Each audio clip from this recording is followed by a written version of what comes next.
Yung magsiselebrate tayo ng kapistahan dito at yan yung kumpare ko luluto na. Wow!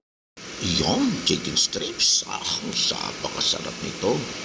Ito abangan ko pagka ito naluto aking titikman. Yon para sa kapistahan ito ng ating mahal na patron na si Señora de la Paz, Nuestra Señora de la Paz. Yan mga kaibigan, yan atin siyang celebrar ang kanyang kapistahan dito sa Barangay Cabuco, Trisimatres City, Cavite. Yon, idol. Yung habang ako pinagmamasdan ko lang. Gagayahin ko yan ang pagluto na yan. Tignan ninyo. Gagayahin ko yan. Yan, titignan ko lang yan. Titignan ko yan. Yan, yung mga panahog, mga gulay. Cauliflower, carrots. Yung siling yan siya. Tignan mo. Gagayahin ko yan. Pagdating. Magluluto din ako niyan at ng ating nakakuha na naman tayo ng isang recipe dito sa aking kumpare.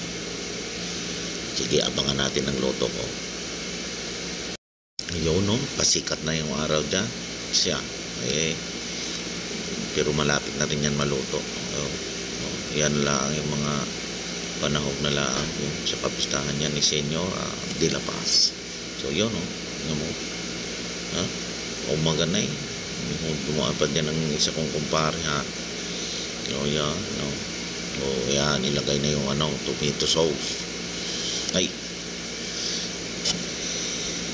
lalagay na pala yung pakaway-kaway pa kala mo artista, hindi naman ang kumpare ko inilagay na yung oyster sauce.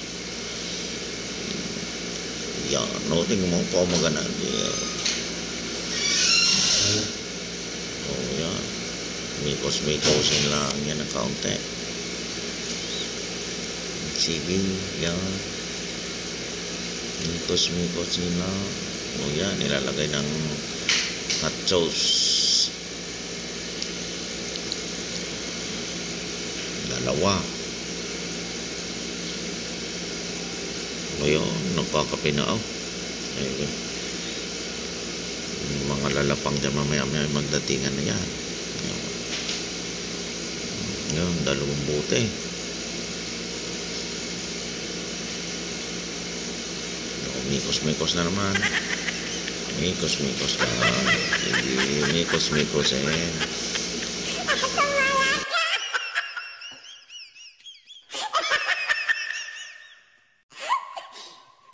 Yan, inilagay na yung cauliflower para sa na yan. Malapit na ang finishing nito. Cauliflower na lang ang kulang. Yun ang lalapang. Nagising na din. Yan, mga yan, mga bigating mamarites. Yan. Lagay ng garbat. Ayan ito. Yan.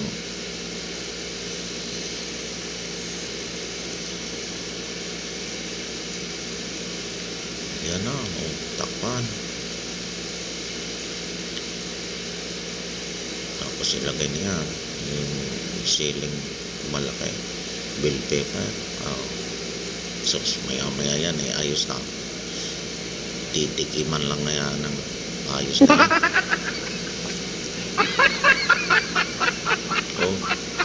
Napaka-beautiful. Napakaganda ng pagkakayari, aba. Salamat.